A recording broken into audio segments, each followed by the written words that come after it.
Hi! Hey, we're together! It's amazing. Welcome to Coffee and Bible Time. My name's Ash. I'm Taylor. And we're here to help you learn how to thrive in Christian living. And today, I'm going to take Taylor along my day, giving her some... Tell me why you were just sitting on my beauty blender. Giving her some practical wedding tips and advice, which I have not planned in advance. So I guess this will be a candid chat as if we were talking in real life. We are on a time constraint because her child is asleep. Well, we're going to film throughout the day and just pick up with you guys here and there, which is exciting. I'm home for the weekend, or I guess the week, and it's just been so refreshing to be home and to spend time with family and to have extra help with the baby. It's been super nice. So we love having her here, and we've really just missed like extended time together, not like, oh, just a little fast weekend type thing. Yeah. Isaac and I are currently in marriage counseling with a pastor that we have. Did you want to dig through my pouch? And so that's been really spiritually enriching. But it's always good to get sisterly advice. Yeah. Yeah, so later in this... Whoa. Should I use this to blend it? Oh, because you literally don't even have a beauty blender. I have nothing. I just washed this. So, my first bit of advice. Gosh, I have one. Mixing the... She just mixed the highlighter, like strobe light highlighter together with... Oh, no. Oh, I didn't know. I thought that was just base. You are on autopilot. Let's just say she didn't get good sleep last night. Okay, my first bit of advice, which this will show that I didn't get enough sleep, probably wait a year to have kids or more. Or, I mean, do whatever you want, and the Lord says be fruitful and multiply, but your life really changes when you have kids, and in a good way, but you won't get that time back of just you and your husband until your kids move out of the house. Wow. For what, 18 20, years. 25, I mean, Nowadays, at least, I mean, kids come back after college in the summers and holidays, so Yes. 22. and then your life will be very different. Then you won't be in the honeymoon stage anymore. You won't be newly married, we waited a year, I think, to have kids, and we just spent that year going on adventures, and you're able to pick up and go do stuff. You're able to go to Get to know each other. Coffee shop, this restaurant, get to know each other, and just be spontaneous and just, yes, get to know each other. And I do think there's a sense of working through conflict resolution and figuring out your ups and downs with this person before adding a kid into the mix. Now, I will say, if the Lord blesses you with a kid, I mean, sometimes that just happens and unexpectedly, and that's great. I mean, there's nothing wrong with that. If you get pregnant on your honeymoon, that's incredible, and that baby is going to be so loved and cherished, and God will give you the grace to take care of that child. But, I mean, that is my honest bit of advice. Some people wait 5 years. Right. I mean, sometimes I look back and I'm like, wow, that time with Johnny, just me and him, went by so fast, and I miss that, which those are honest thoughts to have, and reality, but I would never go back or change anything. That's probably my first bit of advice. I've heard the first year of having your baby, you and your husband are like ships in the night, as they call it. Yes. Especially if you're both working, and that's all I have to say.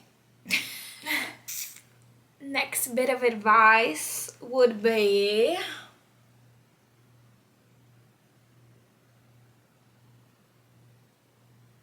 something related to conflict resolution.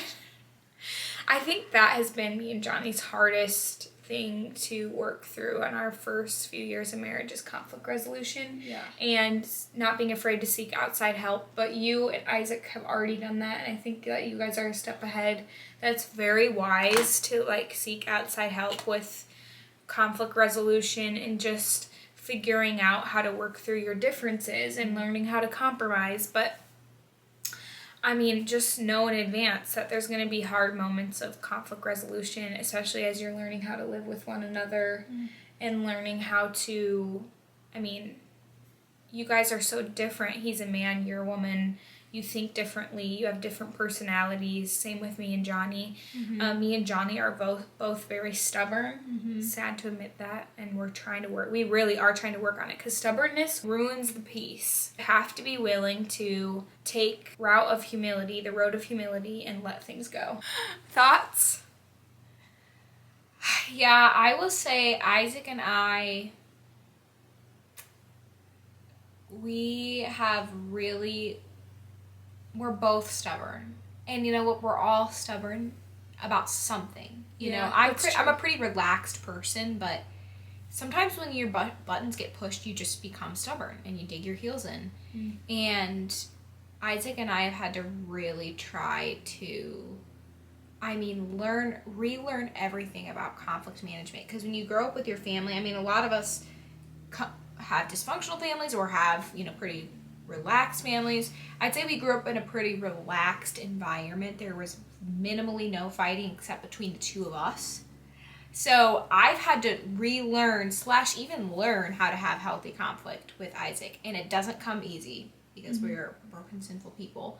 And I remember at the beginning of our relationship being like, oh my gosh, is arguing like a sign that something's wrong? But it's really just like the reality of learning to date somebody, learning to be in a long-term relationship is how do you get the right puzzle pieces to fit with conflict management? It needs to make sense to both of you, and you both need to be willing to, like you said, at some point just keep the peace, learn when to drop something. And with family, I think that's easy to do, at least for us, because it's like if we get into a bickering argument, which we don't much anymore, but it's kind of just like you just get over it. Yeah. And it doesn't affect our relationship at all. Yeah. With dating relationship, love relationship, it's easy to hold on to hurts. Yeah. Or want to. Yes. We're about to die. The camera's about to die. Can I just say something? I haven't seen many couples talk about conflict resolution. No, I have not seen a lot of Christian couples talk about it, and I've seen a lot of backlash in the comment sections too of people that try to open up, and it's like something must be really wrong, like, oh, you picked the wrong person, or just really getting down on Christians, because Christians tend to get married quicker, but people in general who are being honest about the struggles of relationships. Right. And it's really every relationship. And the people that tell you that they have no problems. We live in a broken world. There's always going to be problems. And it's actually so sharpening in a relationship to have conflicts, because you realize all the areas of your life that you need to humble and, just like it sharpens you like no other. So, yeah, we're here to admit that we're real humans and life happens and you go through it. Yep. Comment, like, and subscribe. Oh, that's it? No, just for this section. I've already played with one of these in my last video where I tried to reverse colour a colouring paint. You ready? So many different. It's recording! Oh my gosh.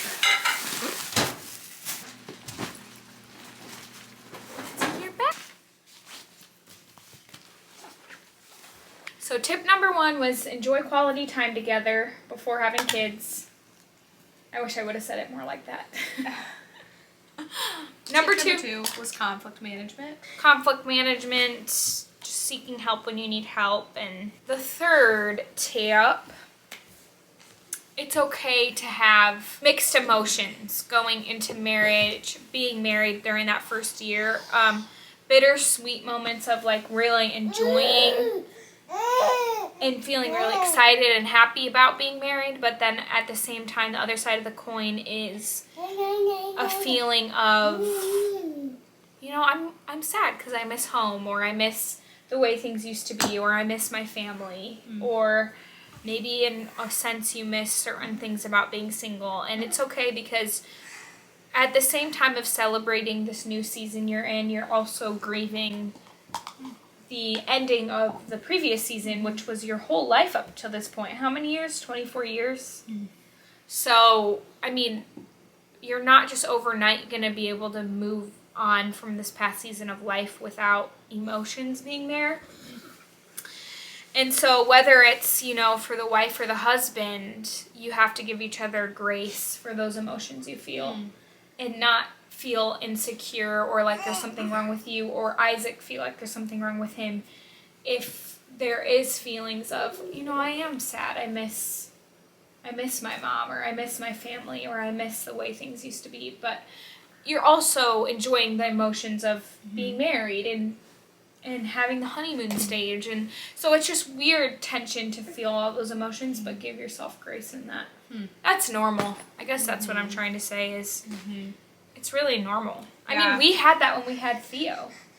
We were grieving the fact that it wasn't just me and Johnny anymore, but we were also celebrating the birth of a new baby.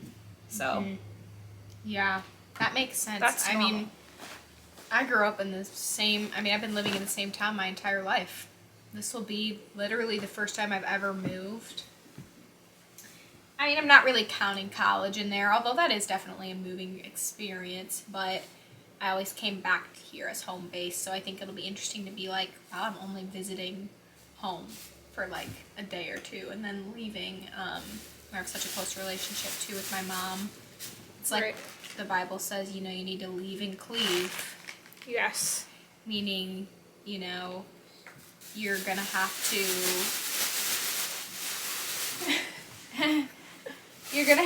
separate from your closest attachments and reattach, especially for believers who haven't lived together with their partner before marriage. Like, I think a lot of the bonding and attachment comes after marriage. So there's a lot of room for growth that happens in that first year of marriage, detaching from old relationships you've been really close to and reattaching yourself to your primary person, your other half. Right. No, that's so true. I mean, along with that is just like enjoy the sweetness of being newly married. Such a sweet season. It goes by so fast. Enjoy the moments of wedding planning and the wedding day, your honeymoon, and living in an apartment together. It's just so fun the first year. How do you steer away from trying to control your partner and letting them be their own independent person, being, you know, confident and assured of yourself that, like, you take care of yourself and ultimately they're grown up, they take care of themselves, and we're not their mother as their wife, we're not, you know, in charge of what they eat or where they spend their time. I think a money thing is definitely a partner thing together, like, but what are your thoughts on that? That's a great question. It's a hard balance to find, because when you get married, you do become one. So I'll say this, my marriage counselor that Isaac and I have told us, if something is a hard no for one of your partners, it's got to be a no for the relationship. Like, for instance, if for your partner their thing is, I cannot have alcohol in the house, it's not good for me, then your partner can't just be like, well, I can do what I want, I'm still my own person, you can't tell me. It's like, no, in a partnership marriage like that, no alcohol in the house, it's not going to kill you type thing. Or with any other situation, if a partner says, like, I just can't be around somebody who gambles. Like, that's a temptation for me. Then it's like, okay, well, I'm not going to bring gambling into the marriage, even if it's fun. Even if it's sports gambling, which apparently is a thing now. That's like, apparently they're really targeting men on sports gambling. So I think this is something that is hard for a lot, I wouldn't say all women, but a lot of women, is they want to control their husbands. And I definitely have that bug. And I've been learning a lot about it, and I have not made it there yet. I promise you that. But I have learned a lot in the past year.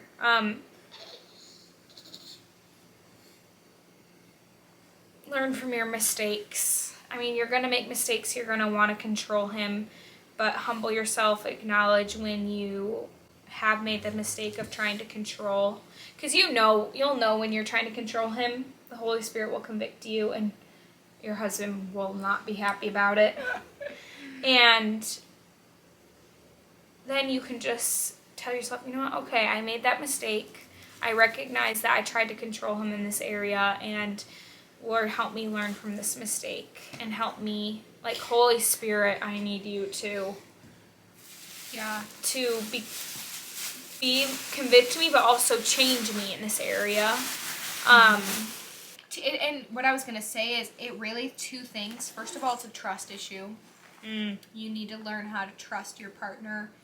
And you need to learn how to trust God, that even if, they're doing something that you don't think is best, like ultimately you have to trust God, that God will be the Holy Spirit in the other person's life to teach them. And same with us. Because how many times do our partners tell us something, a part of ourselves that we haven't noticed, and God has to be the one ultimately to teach us to change and be more like Christ. So the trust thing is one, and then the other thing I was going to say is there has to be some type of inward reflection of why am I wanting to control? Yes. Because it's always going to be a you problem at the end of the day. Yes. And even like we're talking about in one of our other videos, we'll have it linked. It was her homemaking video. We're talking about like this movement to clean everything, clean products, clean foods, and it's got a good heart behind it. But for women that are like, all of a sudden we're like, we need our partners to change everything about their lifestyle. They need to eat super healthy. They need to eat all these clean products. No more laundry detergent, no more cologne. Throwing the baby out with the bathwater of like, well, they're just we're going to control. You know what I'm saying? Because we know best. It's like, okay, why do we feel the need to control? Even if it's coming from a good place, you can't control another person. You can't change them You either. can't. At all. No.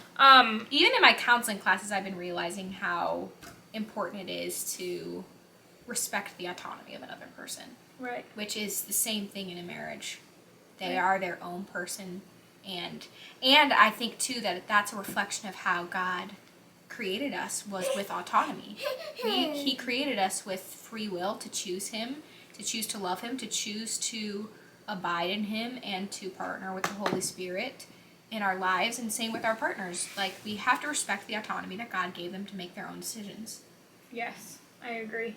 Well, I just thought of another topic. It is the crazy cycle. Have you heard of it?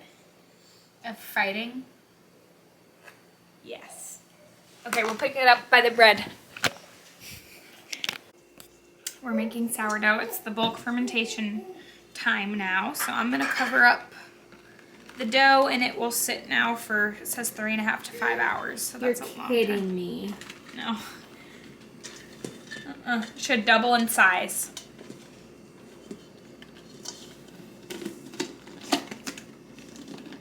As you can see, I've gotten a lot better at sourdough. And I have gotten progressively worse. So that's why I'm making her try it at home. Okay, so that sits now. I'm gonna set the timer.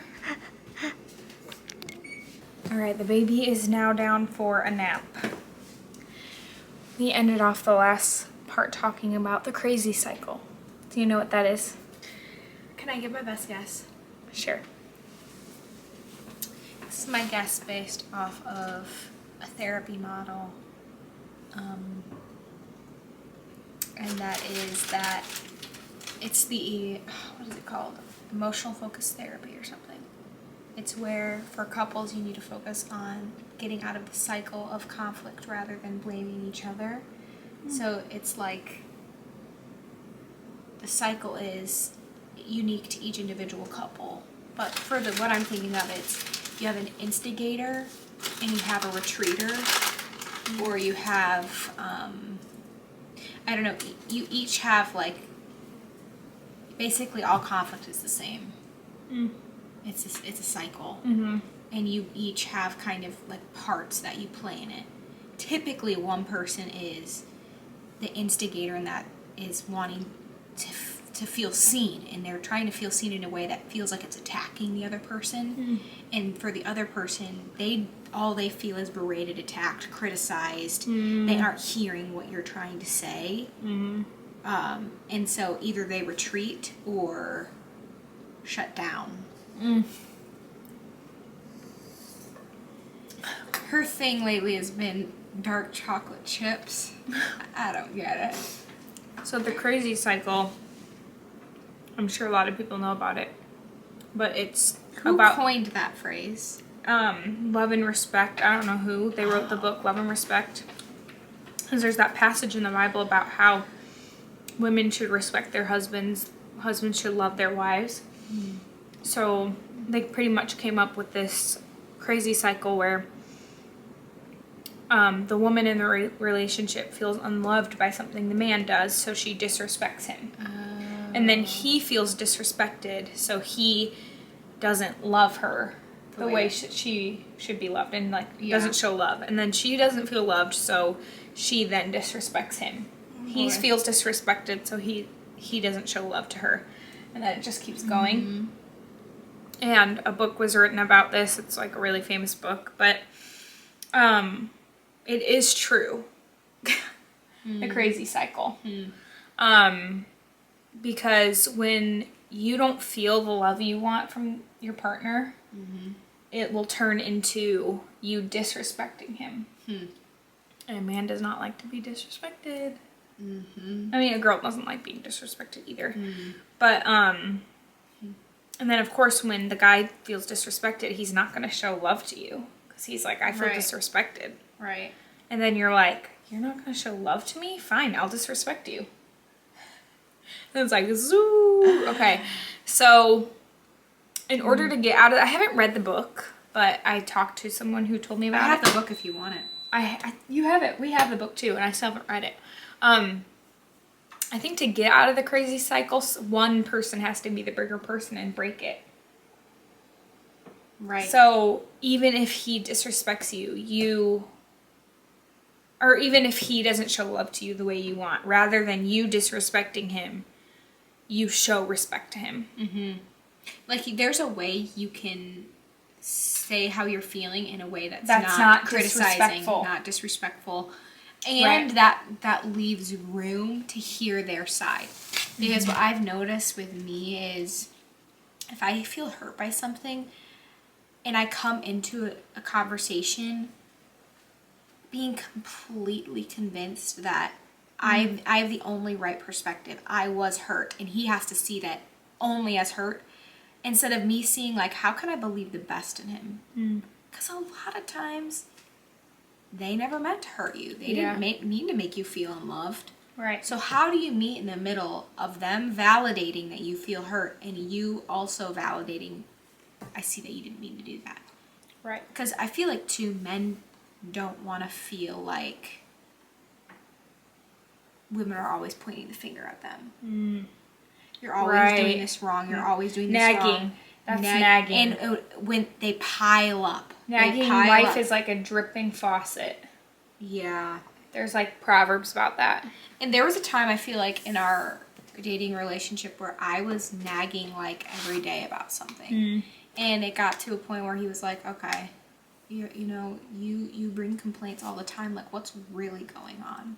And I'm like, okay, wow, I see in myself, I was expecting you to love me more than you could bear, which is exactly what idolatry is loving somebody, or like loving something so much and expecting that thing to give you the satisfaction, love that only God can give you.